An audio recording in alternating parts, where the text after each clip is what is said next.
लोगों का दिन शुभ हो, मंगलमय हो। मैं आपके सामने आज का विचार प्रस्तुत करने जा रही हूँ जो प्रकार से है। माता पिता गुरु देवता सचमुच है भगवान, जो इनकी सेवा करे मिले जगत सम्मान। मिले जगत सम्मान। आपको पता है क्या बता रहे हैं आप? इनको बताएंगे आप इसको एक्सप्लेन करके? माता पिता गुरु सचमुच ये भगवान का दर्जा हासिल किए हुए हैं, और जो लोग इनके सम्मान करते हैं, इनके आदर करते हैं, तो वो जीवन में सफल होते हैं। ठीक है, ठीक है बेटा। तो माता पिता गुरु इन तीनों का सम्मान करना चाहिए आपको। ठीक है, ये आपको सही रास्ते पे ले जाने के लिए प्रेरित करते हैं। ठीक है, हर रोज कोई ना कोई आपको प्रयास करते हैं कि आप अच्छे रास्ते पे जाए, जीवन में सफल हो जाए। ठीक है, और अच्छे काम करें, जीवन को सफल बनाएं। ठीक है? माता पिता और गुरु।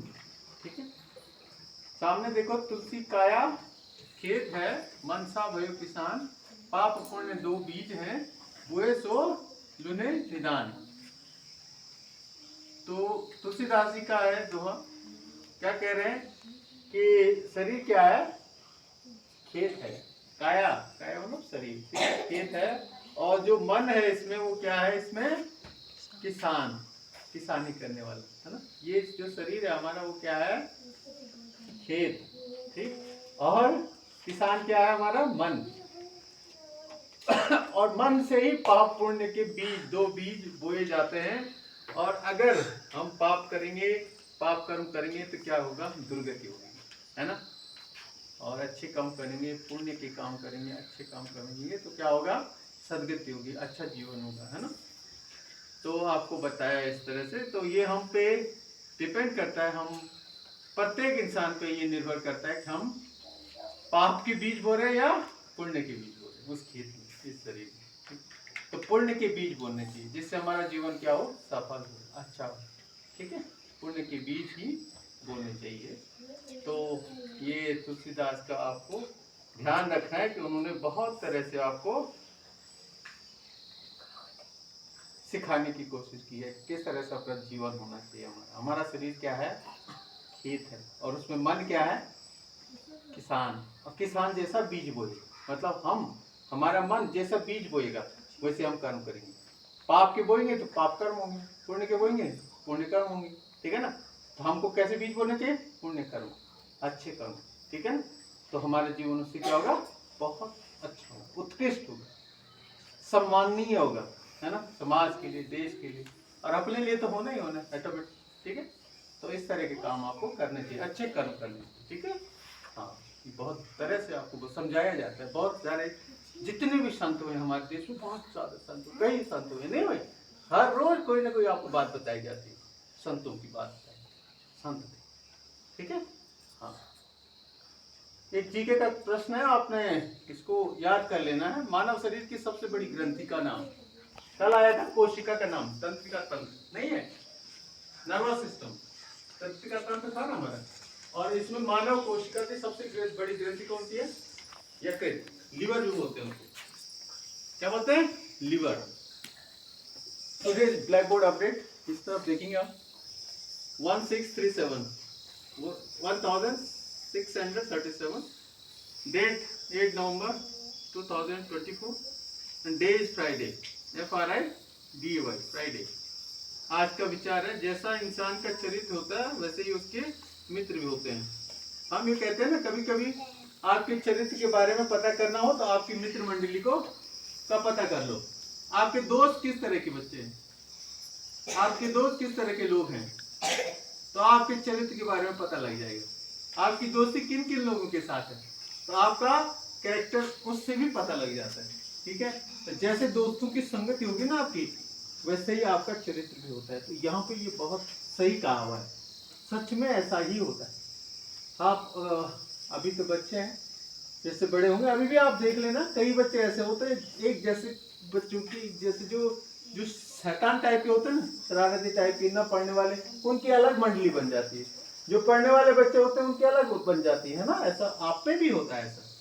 और बड़े बाकी जब बड़े हो जाएंगे आप, तो बाकी जीवन में भी आप देखेंगे, है ना, अपने गांव में भी देखते होंगे, एक तरह के लोग एक ग्रुप में होते हैं, और जो लोग दूसरे उनसे विचार नहीं मिलते उनका ग्रुप अलग होता है ना। ऐसा आप गांव में भी देखते होंगे, कुछ लोगों की कुछ के साथ दोस्ती नहीं होती है ना, मन नहीं मिलता है, तो दोस्ती नहीं होती, मतलब एक जैसे एक कैटेगरी जिनके विचार मिलते हैं ना वो जैसे हो जाते हैं, एक तरफ हो जाते हैं, एक मंडली उनकी बन जाती है, दूसरी मंडली किसी और की बन जाती है। अब आपको किस तरह के दोस्त आपके हैं तो उससे आपके चरित्र का पता लग जाता है कि आप कैसे इंसान हैं, ठीक है ना। हाँ, ना पढ़ने वाले बच्चों के साथ अगर आपकी दोस्ती है तो आप भी नहीं पढ़ने वाले होंगे, पढ़ने वाले बच्चों के साथ आपकी दोस्ती है तो आप भी पढ़ने वाले हो जाएंगे, मेहनत करने वाले हो जाएंगे, ठीक है। तो इस तरह से आपके चरित्र का पता करना हो तो आपका मित्रों से पता लग जाएगा आपका मित्र कौन है, आपकी मित्र मंडली कैसी है। तो ये बहुत सही कहा है, वह है यहाँ पे उक्ति जो है बिल्कुल सही है, 100% सही है, ठीक है। जी के संपूर्ण कोण में 4 समकोण होते हैं, नहीं होते? संपूर्ण कोण होता है बेटा 360 का, याद रखना 360 का होता है ना, तो 4 संपूर्ण मिलाकर भी 360 होता है। 4 संपूर्ण, संपूर्ण कितने का होता है? 90 अंश का, ठीक है। तो 4 संपूर्ण मिलाएंगे तो 360 बन जाएंगे, 4 गुणा 90 9 चौको 36, 360 हो जाएगा ना। तो 4 संपूर्ण, संपूर्ण कोण मतलब पूरा एक गोला, उस संपूर्ण कोण होता है पूरा 1 फुट सर्कल, तो उसकी वैल्यू कितनी होती है? 360 डिग्री, ठीक है। और संपूर्ण कितने का होता है? 90 अंश का, तो 360 डिग्री में 90 अंश कितनी बार आएगा? 4 बार। तो 4 संपूर्ण मिला करके एक संपूर्ण कोण बनता है, कंप्लीट एंगल आपको बताया हुआ पहले, ठीक है। न्यून कोण, समकोण, सरल कोण, है ना, ठीक है, और अधिक कोण भी बताया हुआ है ना, और उसके बाद आपको रिफ्लेक्स एंगल, बृहद कोण भी बताया हुआ, नहीं बताया? लास्ट में एक संपूर्ण कोण भी बताया था, या पूर्ण कोण नहीं बताया? कोण, जिस दिन कोणों की परिभाषा हुई थी आपको सबको ध्यान है, कॉपी में लिखा होगा, याद नहीं होगा, वो आपकी कमी है वो, ठीक है, आपको याद नहीं। आप बीच बीच में मैंने कहा था कि पिछली चीजों को रिवाइज करते रहो, जैसे छुट्टियां आती है ना, जैसे कल छुट्टी थी तो आपको रिवाइज करना था पिछली चीजों को, पिछली चीजों को रिवाइज करेंगे तभी आपको रिमाइंड होगा, नहीं तो भूल जाता है, दिमाग तो बहुत कामचोर होता है ना, आप उसको और कामचोर बना देते हैं, क्योंकि आप करते ही नहीं, ठीक है।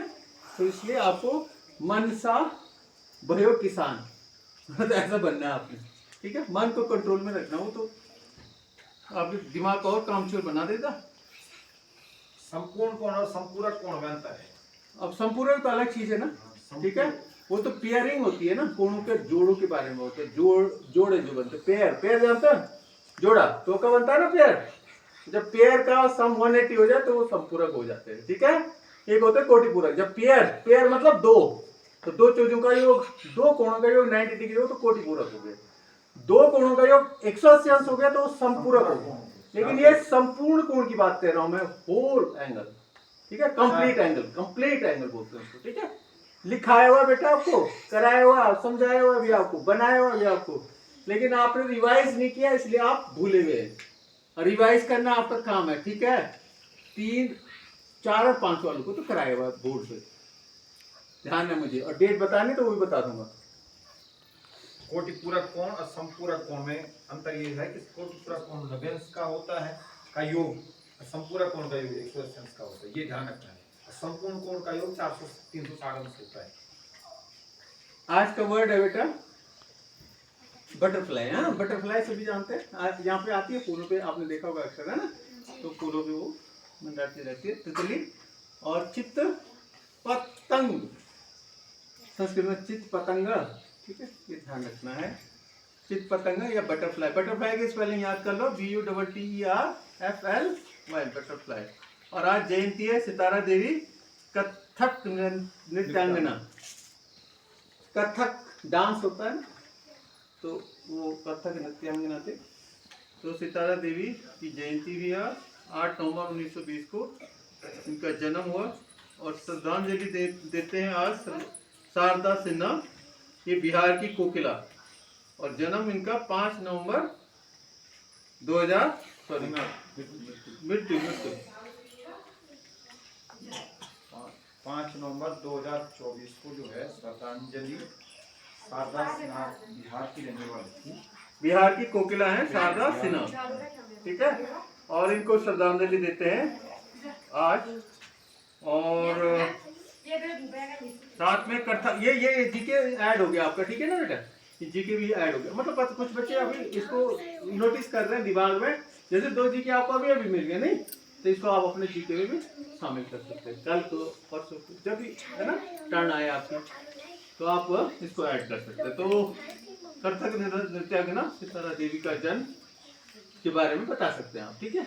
और आज के हमारे प्रेरणा कौन है?